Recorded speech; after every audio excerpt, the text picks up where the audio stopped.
Grabando. Buenas noches, profesora.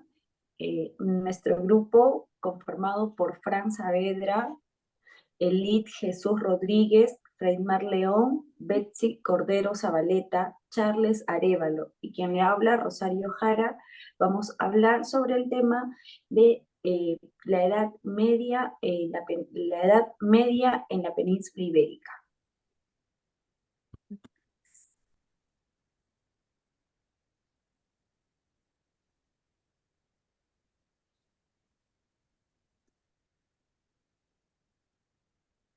A principios del siglo VII surgió en la península arábica una doctrina de carácter monteísta, predicada por Mohammed, la religión islámica que aglutinó a la mayor parte de las tribus árabes. Tras la muerte del profeta en el año 632 después de Cristo, el califato unificó el poder religioso y político y estuvo liderado por la familia Omeya y más tarde por el Abbasí. El poder islámico se extendió más allá de sus límites originales, hacia el este, llegando hasta las Indias, al oeste, chocando con Bizancio y al norte con el continente africano. Siguiente.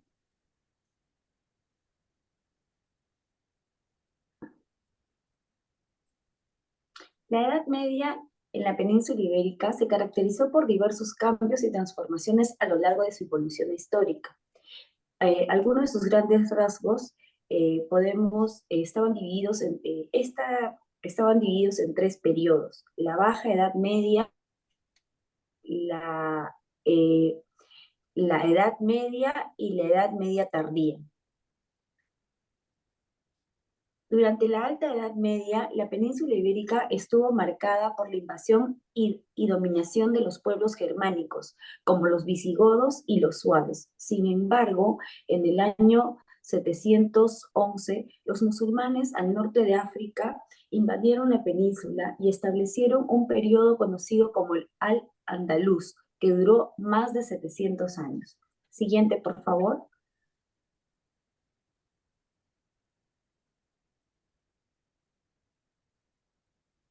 Siguiente, por favor.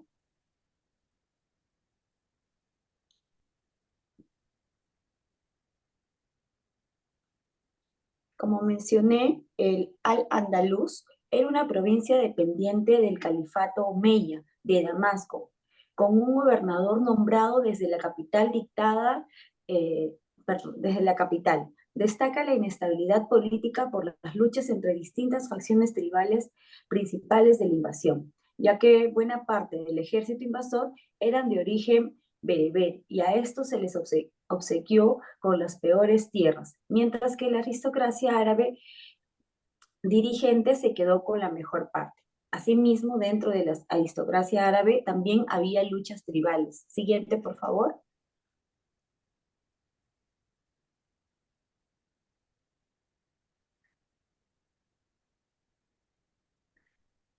En la Edad Media tardía se produjeron importantes cambios políticos y sociales. Uno de ellos es el matrimonio de los reyes católicos Isabel Castilla y Fernando de Aragón en 1469.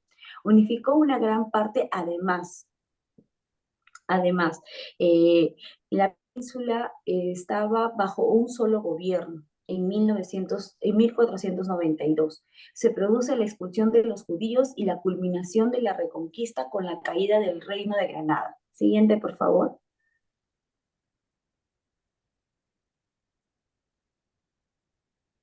Siguiente, por favor.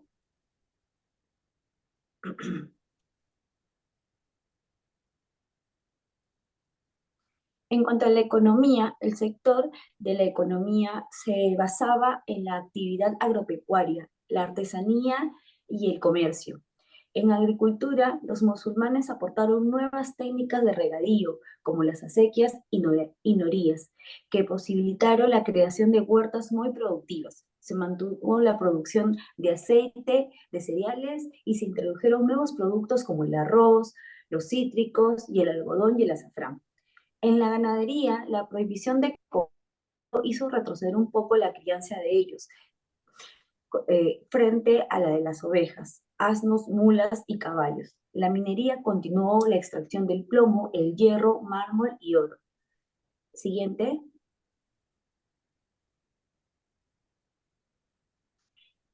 La artesanía fue la base económica de la ciudad musulmana, con productos de objetos de plata y oro, talleres de pieles y tejidos. El dinamismo urbano facilitó la intensa actividad comercial entre las ciudades, con los zocos como centro fundamental de intercambio. El comercio exterior se desarrolló con los países de cuenca mediterránea desde los puertos de Pachina en Alemania, Sevilla y Málaga. Existió una intensa circulación monetaria basada en el dirham de plata y el dinar de oro.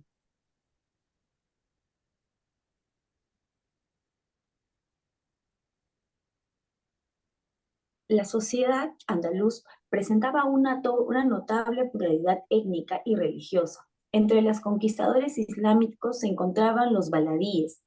Este es un grupo minoritario de antepasados árabes que a su vez podían tener rencillas en función de su ascendencia tribal, ya que como mencioné hace un momento, estas obtuvieron las mejores tierras y la mayor cercanía al poder, y los bereberes, un grupo mayoritario de la conquista, procedente del norte de África que recibió el peor botín y protagonizó varias revueltas.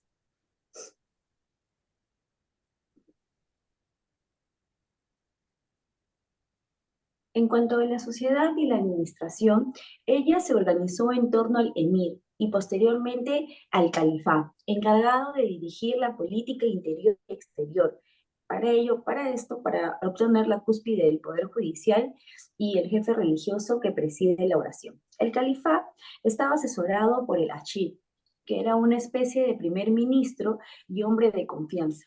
Los víceres cumplían las funciones de ministros y se centralizaban las tareas de gobierno, mientras que los cadíes se encargaban de administrar justicia frente a la administración territorial, en la cual se situaba el walí o el gobernador. Las rentas del Estado se sustentaban en el cobro de impuestos de los agricultores y artesanos musulmanes, así como de los tributos aportados por los reyes cristianos cuando eran vencidos.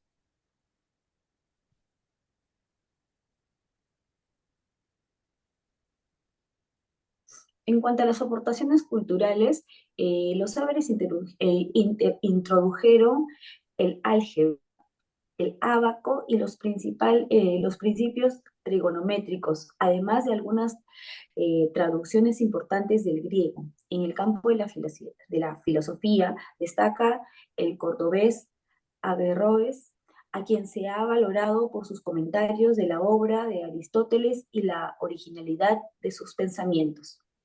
En cuanto a su arquitectura, destaca el empleo del arco de la herradura y los motivos decorativos de carácter caligráfico o vegetal.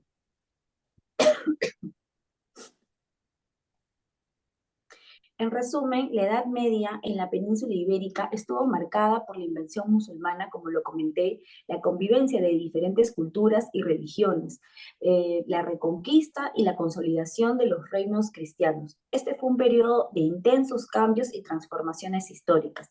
A continuación, doy pase a mi compañera Betsy. Buenas noches. Continuando con la exposición, lo que vamos a tratar ahora es la formación de los reinos cristianos, ¿no? En los cuales tenemos que mencionar primeramente al reino Astur-Leones a la aparición de León y Castilla.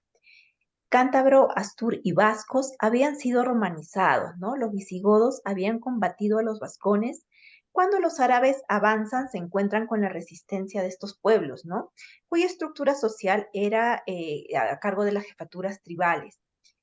Algunos nobles y seguidores de la iglesia hispano-visigodas se refugiaban al norte y colaboraron con la defensa de la región. De ahí podemos mencionar la influencia de la cultura hispano-visigoda en estos reinos y esos estados en cuanto al aspecto social, político y religioso, en el cual podemos mencionar el cristianismo. Otro reino cristiano es el Pirineo Occidental, o el reino de Pamplona, ¿no? Su aparición está relacionada con la resistencia de la población pirinea occidental a la presencia musulmana. Los musulmanes derrotados por Carlos Martel en ambos lados de los Pirineos en el siglo VIII.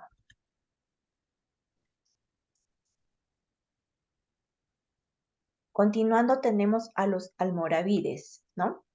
En las tribus bereberes había surgido un reformador religioso llamado el Ins Yassin, ¿no? Que aglutinó a las tribus en los cuales inculcó llevar una política religiosa, la cual se expandió y dio lugar al imperio almorávides. Continuando con los almodajes y los nazaríes, ¿no? La cordillera de Atlas surge otro poder musulmán que trata de representar la pureza doctrinal del Islam, ¿no? En el año 1170 los almohadines cruzan el estrecho para enfrentarse a los cristianos y toman el poder. En cuanto a la reconquista, ¿no? Se conoce como reconquista pues a la recuperación del territorio ocupado por los musulmanes por parte de los diferentes reinos y condados cristianos, ¿no? En este proceso se combinan varios factores. Tenemos el factor ideológico religioso, ¿no? El establecimiento de la religión cristiana avalada por la Iglesia Católica, que en ocasiones, considera un proceso de conquista como una cruzada contra el infiel y que prestaba apoyo material al sufragar ejércitos y colaborar mediante las órdenes militares. Otro aspecto es el demográfico. El establecimiento de amplios contingentes de población en las zonas conquistadas a los musulmanes, generalmente gestionadas mediante un régimen concejil, ¿no? Por el que se dotaba de privilegios, ya sean tierras heredadas, hombres libres, a los habitantes de los consejos y se les imponía obligaciones militares y fiscales para los señores o la corona. En cuanto a lo político, ¿no? Largo y conflictivo proceso de estructuración territorial y de los mecanismos de poder que a menudo se tradujo en disputas internobiliarias, ¿no? Y luchas sociales entre vasallos y señores. Bueno, continuando con la exposición, paso a mi compañera para que continúe con la exposición. Gracias. Gracias, compañera. Siguiendo con mi exposición, bueno, siguiendo el tema es evolución del derecho en la Edad Media, centralizada en la península ibérica. Aquí dentro del tema tenemos, empezando el derecho romano. Se denomina como romano es aquel conjunto de normas jurídicas. También en el derecho romano fue el ordenamiento jurídico que se rigió a los ciudadanos de la antigua Roma. Siguiente. Aquí, por ejemplo, tenemos, al usar la expresión del derecho romano, se pueden indicar diversas acepciones. En primer sentido, esta expresión se denota un hecho histórico. En el segundo sentido, identifica el derecho romano con los libros en donde se contenía el dicho orden jurídico. Por último, con esta expresión se puede designar también la tradición jurídica que ha sobrevivido después de la caída del Imperio de Roma, Occidente, hasta nuestros días. Siguiente. Aquí en el derecho romano tenemos las características. Tenemos el derecho romano, se caracteriza por establecer normas que imponen deberes sociales y establecen las bases de la convivencia de la población. También tenemos ser el antecedente de la división de poderes y el derecho civil de la actualidad. También tenemos ser liberal, es decir, que se requiere de la interactividad de dos o más partes, como el Estado y el pueblo. Tenemos también no conocer el derecho de igualdad para toda la población, ya que seguía considerando a los esclavos como propiedades de la nobleza. Siguiente. El derecho romano a lo largo de la historia se dividió en las siguientes etapas. Tenemos el derecho antiguo, tenemos el derecho clásico, tenemos el derecho proclásico y tenemos el derecho justiniano. En el derecho antiguo fue las etapas que se caracterizó por las normas basadas de costumbres. En el derecho clásico fue la etapa que se caracterizó por la organización de jurisprudencias, un orden jurídico. En el derecho prosclásico fue la etapa que se caracterizó por el poder absoluto que ejerció el emperador. En el derecho justiniano fue la etapa que se caracterizó por una forma legislativa que permitió recopilar las normas y leyes vigentes. Siguiente. Las principales bases que dieron origen al derecho romano de la antigua fueron las costumbres, la ley, los plebiscitos, la jurisprudencia, los senados, las constituciones imperiales. En las costumbres fueron las primeras normas sociales. En la ley tenemos las reglas establecidas por las autoridades.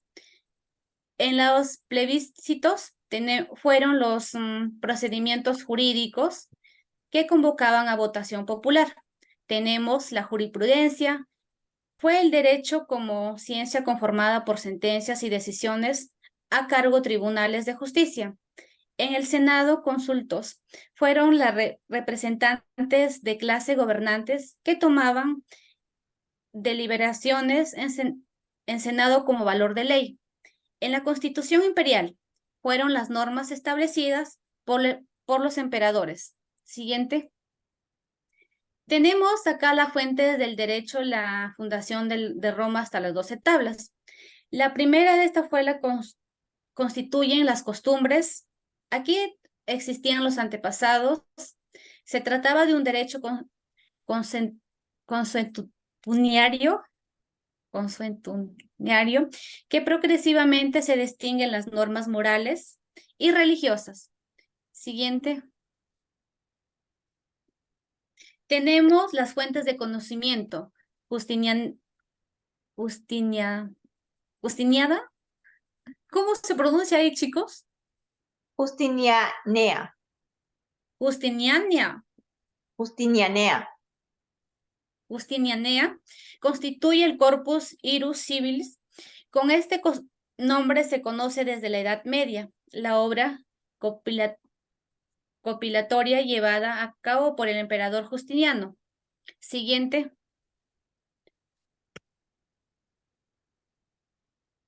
Tenemos el derecho romano, etapas históricas y fuentes. Tenemos el esquema de las etapas: la fundación de Roma, la monarquía, la república, el principado, el reinado, el derecho antiguo. Tenemos también el derecho clásico, tenemos las primeras etapas, la etapa central, la etapa tardía, y tenemos el derecho proclásico y el derecho justiniano que se encuentra en estas etapas. Siguiente, por favor. Las civitas primitivas y la monarquía. Las civitas primitivas, ese estado se forma por la integración de aldeas. La idea de este estado no es la concepción moderna. La selección política no era algo independiente de los ciudadanos que lo formaban. Siguiente. Tenemos órganos de gobierno. Aquí se basa hablamos del rey ya. Se dice que suprema jefatura militar y política, investido de potestades mágicos y religiosos, designado como dioses mediante interpretación de los pontífices. Tenemos también, aquí existieron reyes latinos. Siguiente. Tenemos órganos de gobierno. Aquí tenemos el Senado. Se decía que era un consejo de ancianos, asesoraban al rey. También tenemos la denominación de patres, pudiera deberse a fueron los padres o jefes de las familias. Siguiente. Tenemos órgano de gobierno. Aquí existían, ya hablamos del pueblo, los patricios, los 100 familias, tenemos de Roma, sus descendientes. Tenemos aquí también, por ejemplo, el derecho político, civiles, y de ellos dependían los clientes y los libertos. Siguiente. Aquí ya hablamos de la asamblea populares, comitía, curiata. Los más antiguos agrupaban a los ciudadanos por curias. Tenemos también la comitiva centuriata. Posteriores, aquí existía, por ejemplo, aquí ya daba el rey, la estructura del ejército, agrupaban aquí también a los ciudadanos, perdón, según la fortuna, los ricos, de mayor número. Siguiente con la...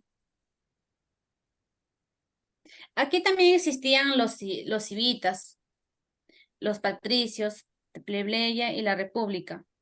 Aquí nos hablan tras la exclusión del, por ejemplo, del último rey. También tenemos la resistencia pasiva de los plebeyos, a los privilegios de los patricios. También aquí hablaban de, por ejemplo, de los civitas, los patricios, plebeya. Tiene su, por ejemplo, aquí se hablaba de los de reconocimientos, aquí de los jefes y la protección de sus personas. Siguiente. Tenemos los órganos de gobierno, magistraturas. Aquí tenemos el Senado, la Asamblea Populares, las magistraturas. Tenemos, por ejemplo, las clases. Por ejemplo, se decía que eran ordinarias. Permanecen con su lado la pretura, cuestura. Tenemos también, no pertenecen a la censura extraordinaria, dictadura. Siguiente. Aquí en las magistraturas ordinarias permanentes, aquí nos habla ya del consulado. Se dice que es el imperio o manado supremo de guerra y paz, que les confirma el imperio por la ley curiata. Siguiente. Aquí hablamos de la magistratura ordinaria. Tenemos la censura. Se decía que cada 5 años nombrado entre los que habían sido cónsules, realizar el censo de los ciudadanos. También tenemos la magistratura extraordinaria. Aquí era la dictadura, en especial en las circunstancias del privilegio público. Aquí el nombrado por los cónsules. Siguiente. Aquí se habla del Senado. Tenemos el Supremo, el órgano de decisión, tenemos formados por los senadores, tenemos también la función no meramente conciliativas, tenemos la declaración la guerra, vigilar las ceremonias, administración las finanzas, el nombramiento del mandado militar, órganos estables de gobierno, temporalidad de la magistratura, presta autorización, autoritas a las leyes. Tenemos también ejerce la autoridad legislativa mediante la decisión del Senado. Siguiente con mi exposición, doy pase a mi compañero Charles.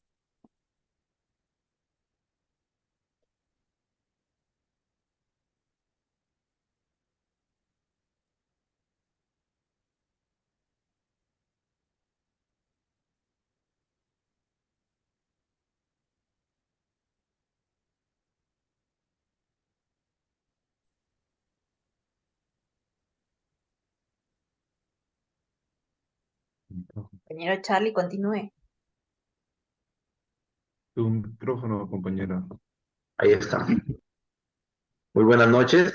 Prosiguiendo con la exposición, queríamos avanzar diciendo que el proceso de formación del derecho castellano empezó en realidad con la romanización, por así decirlo, de la península ibérica, momento en el que el sistema jurídico de aquellos tiempos se incorporó al derecho romano y adquirió características que lo definieron hasta nuestros días.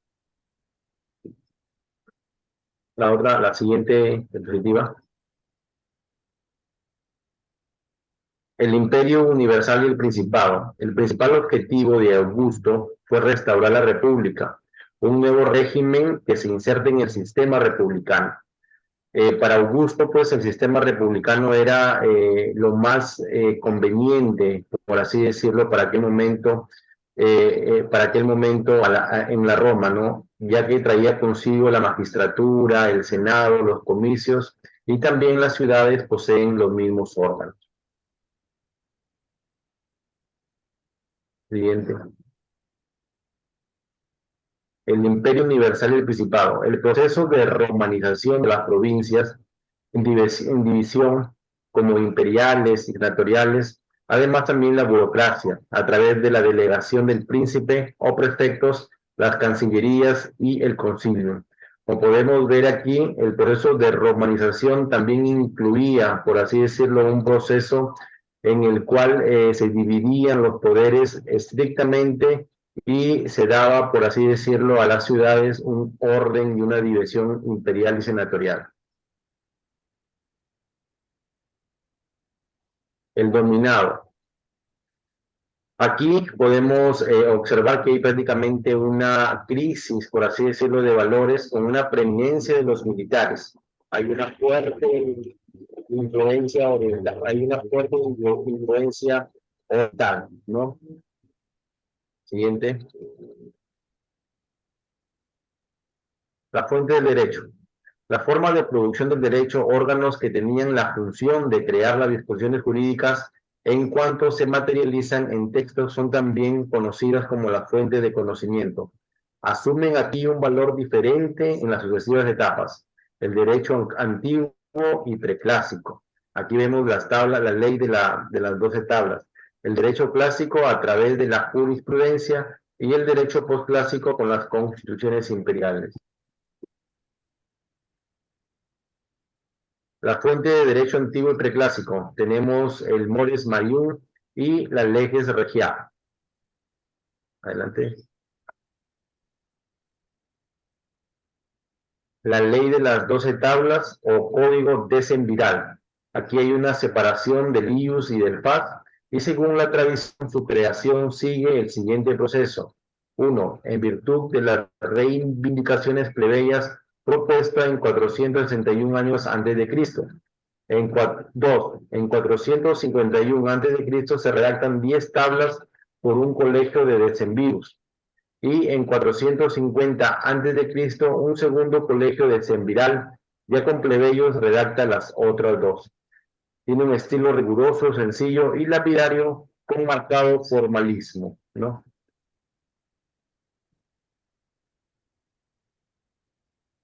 La ley de las 12 tablas o código decemviral se le atribuye a la fundamentación de todo el derecho antiguo. Solo nos han llegado fragmentos a través de comentarios y citas. Adelante. La fuente del derecho clásico. Tenemos la más conocida como la ley, que es un mandato general del pueblo o de la plebe dictado por el magistrado, ¿no? La ley se publica, se dicta ante el pueblo y se expone en público. El magistrado hace una declaración y los comicios se reúnen para su aprobación, voto favorable o contrario. De ser favorable, se publica la ley.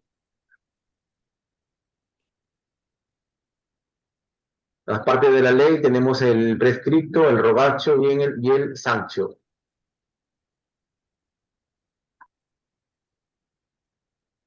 Las clases de ley tenemos perfectas, que declaran la ineficacia de los actos realizados en contra por efecto del mismo derecho.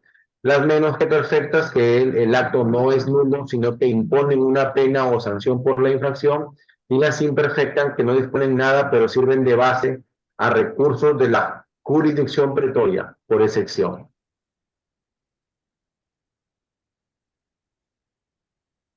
Plebiscitos. Estas son propuestas por los tribunos aprobados por la plebe reunida en concilio. Primero obligaban solo a los plebeyos, pero luego se equipararon a las leyes y obligaban a todos.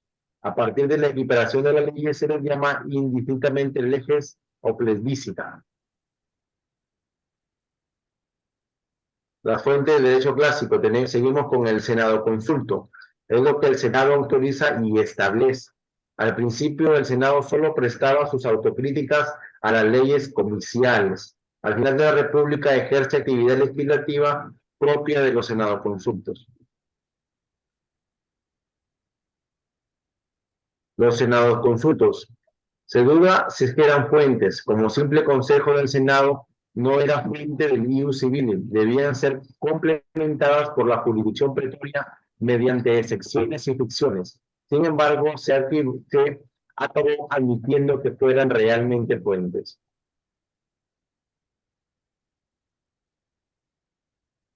Las constituciones imperiales, es la legislación imperial. Cuenta con estructuras llamadas también comunicación de las decisiones imperiales. Las clases de constituciones imperiales tenemos edicta, que eran disposiciones dictadas en virtud del ius edicendi como cualquier magistrado. La decreta, que eran sentencias dictadas por el procedimiento extraordinario en primera instancia o en apelación, y la mandata, que eran instrucciones por sus administrados o los gobernadores de provincias. Y B, tenemos las constituciones imperiales restrictas, que eran respuestas sobre cuestiones jurídicas de la Cancillería Imperial solicitadas por las partes en un proceso por los magistrados o jueces. Siguiente.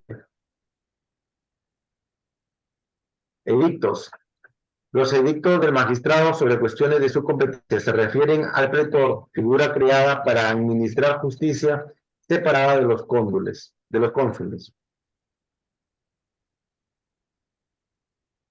El derecho antiguo es una obra clásica en el estudio de la evolución de las sociedades primitivas, basándose en su conocimiento del derecho romano y de otros sistemas legales como el hindú o el primitivo anglosajón, y con una metodología historística, el cambio de las instituciones antiguas, su progresiva diferenciación y la aparición de la propiedad privada a partir de las formas colectivas ancestrales. En ella se acuña la fórmula que presenta el cambio social como un proceso de individualización desde el estatus al contrato, que le ha ganado un lugar de honor entre los fundadores de la sociología y la antropología jurídica. La fuente del derecho posclásico se caracteriza por la tendencia al vulgarismo, la separación entre el derecho oficial y la práctica, y la compilación de fuentes clásicas.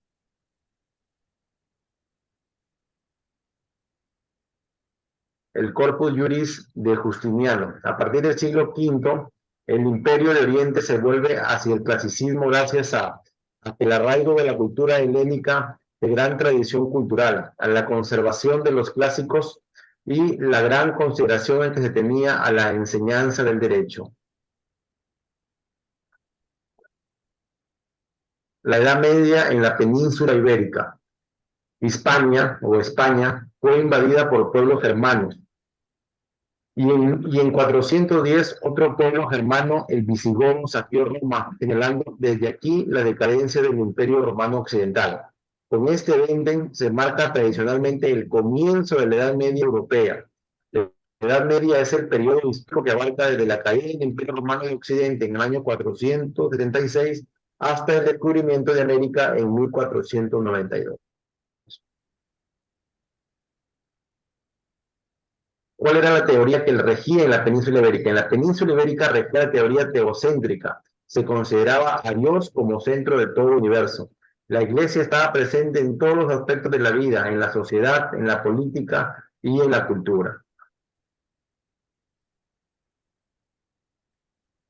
En plena Edad Media, la península ibérica abarca los siglos XI al XIII. Durante este periodo de la plena Edad Media, las relaciones entre las dos formaciones sociales en las que se dividía la península ibérica desde hace 3 siglos, la cristiana y la musulmana, experimentaron un vuelco radical, pues si hasta entonces los estados cristianos del norte se habían limitado a sobrevivir ante la superpotencia económica, política y militar. La expansión de los reinos cristianos, reconquista y repoblación. Ha cuestionado el uso de los términos reconquista y repoblación para referirse a la expansión de los reinos cristianos a costa de Al-Andalus. El primero presupone equivocadamente la continuidad entre los estados y la monarquía visigoda, anterior a la conquista musulmana de la península ibérica, con lo que el Andalus habría sido simplemente un paréntesis histórico en la evolución peninsular.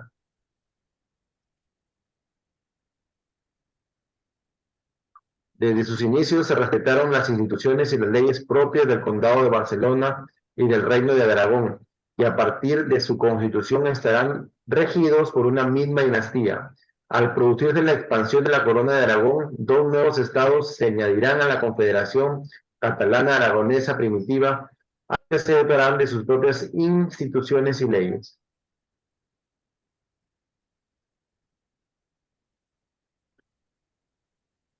Continúa otro. Le doy pase a mi siguiente compañero.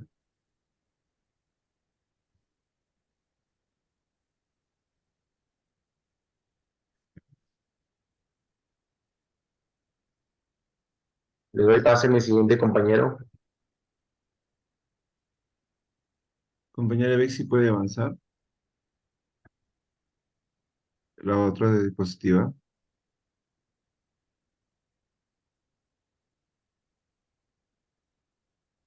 Ya. Continuando con la exposición, aportes jurídicos de la Edad Media en la península ibérica. Aportes jurídicos en la Edad Media. Iniciando los aportes, quería recalcar la aparición de las universidades, las cuales fueron muy importantes en su tiempo. Ante la complejidad de asuntos políticos que se hace necesaria la formación de técnicos profesionales y ciencias de derecho avanzado. Se necesitaba la legitimación jurídica de nuevos poderes. Era muy necesario y requerido para ese entonces, ya que no había. Normalmente eran los segundones, los segundos hijos que heredaban las tierras. El siguiente, compañera. Ya. En donde ahí presentamos los programas de estudios en las universidades. El ius civile más ius canónico, igual era el utrunci ius y el ius civile, el ius feudale. Acá se presentaban los derechos privados, los primeros derechos públicos, los derechos penal, derecho mercantil, derechos procesales, lo que se estaba requiriendo en ese entonces, ya que no había. El ius canónico, cuestiones que afectaban la vida de la iglesia, vida clerical, matrimonio, censo, eclesiásticos, patronatos y materias que pueden dar origen al pecado por violación de la palabra dada o de la buena fe, por perjuicio, por homicidio, por hurto, dolo o estafa. Siguiente, compañera.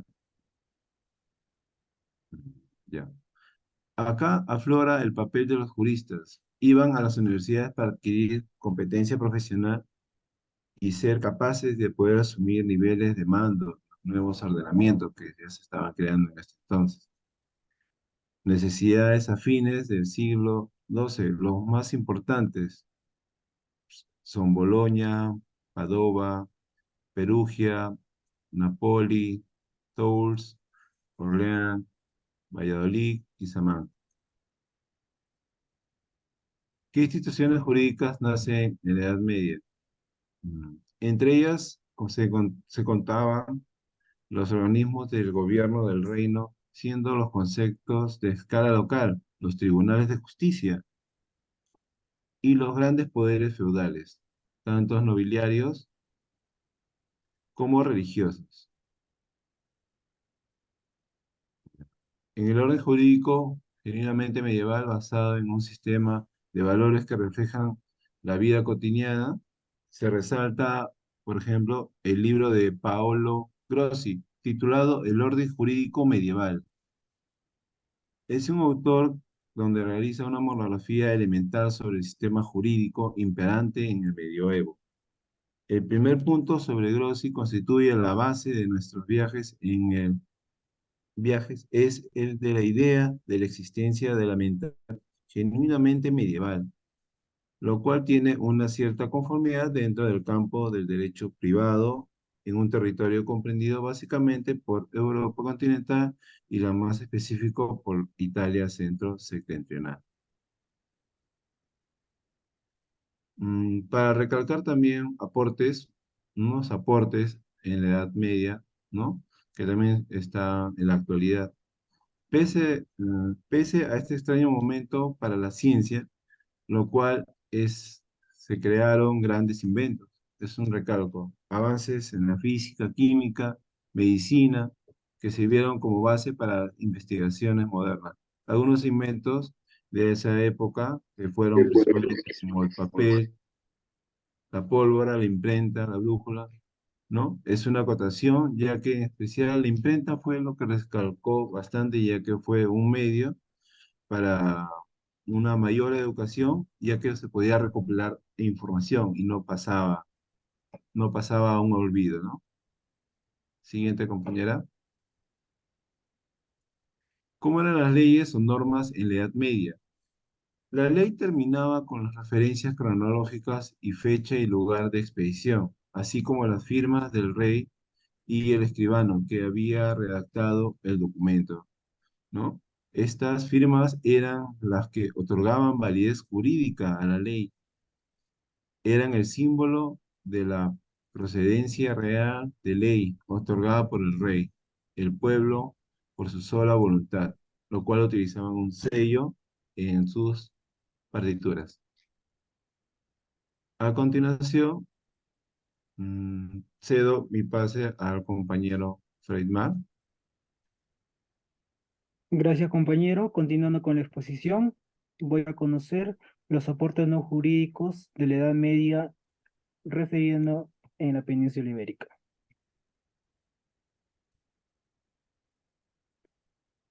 La Edad Media, también conocida como la época medieval, fue un periodo de aproximadamente 1000 años, que abarcó desde el siglo V hasta el siglo, perdón, sí, desde el siglo V hasta el siglo XV. Durante ese tiempo, los aportes no jurídicos desempeñaron un papel fundamental en diversos aspectos de la sociedad, tanto en el ámbito religioso como en el social y cultural. Siguiente, por favor, compañera. En lo que respecta a estos aportes no jurídicos, tenemos el arte y la arquitectura. Uno de los aspectos más destacados de la Edad Media fue el florecimiento del arte y la arquitectura gótica. Los catedrales medievales como la Catedral en Notre Dame de París o la Catedral de Chartres representaron grandes avances técnicos y estéticos. Siguiente, por favor, compañera. También tenemos en otro ámbito la religión y la filosofía. Dentro de este periodo, la Iglesia Católica desempeñó un papel central en la vida de las personas. En este sentido, los aportes no jurídicos se manifestaron a través de la teología y la filosofía. Grandes pensadores como Santo Tomás de Aquino, Duns Scoto y San Anselmo realizaron contribuciones intelectuales y filosóficas que trascendieron el marco legal de la época. Siguiente, por favor. También tenemos la literatura y la poesía. La literatura y la poesía medieval también representaron aportes no jurídicos relevantes. En esta época surgieron grandes obras literarias como la Divina Comedia de Dante Alighieri, el Cantar de los Nibelungos y las Cantigas de Santa María de Alfonso X el Sabio. Estas obras reflejaban la imaginación, la creatividad y las inquietudes culturales de la época y contribuyeron a la formación de una identidad literaria y cultural europea. También tenemos la ciencia y la medicina. Aunque la medicina en la Edad Media estaba fuertemente influenciada por la teología y las creencias religiosas, hubo avances significativos en este campo. Los médicos y los alquimistas medievales realizaron investigaciones y experimentos para comprender mejor el cuerpo humano y así desarrollar tratamientos médicos. Siguiente, por favor. Dentro de los soportes no jurídicos también encontramos la educación y el conocimiento en aquella época. Surgieron las primeras universidades como la de Bolonia, Oxford y Salamanca. Estas instituciones se convirtieron en centros de estudio y conocimiento, donde se enseñaba una amplia gama de disciplinas, incluyendo la teología, la filosofía, la medicina y el derecho. Siguiente, por favor. Aportes no jurídicos de la Edad Media que dejaron para el mundo actual. La Edad Media dejó importantes aportes no jurídicos que aún tienen relevancia en la actualidad, que a continuación daremos mención con algunos ejemplos.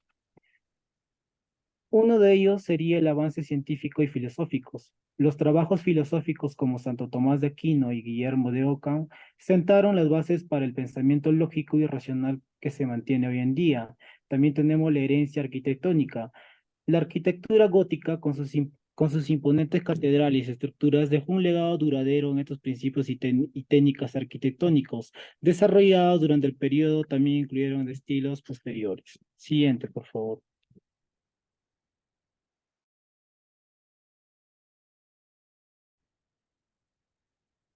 Compañero, discúlpeme, va a quedar esto ya para la tarea, porque yo pienso que fue demasiado, creo, demasiado tiempo.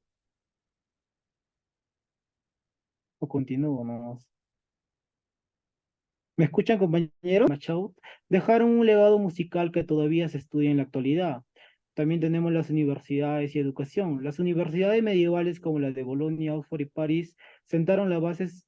Eso ya lo había expuesto, creo, compañero, disculpen. Dentro de la educación ya lo había expuesto eso.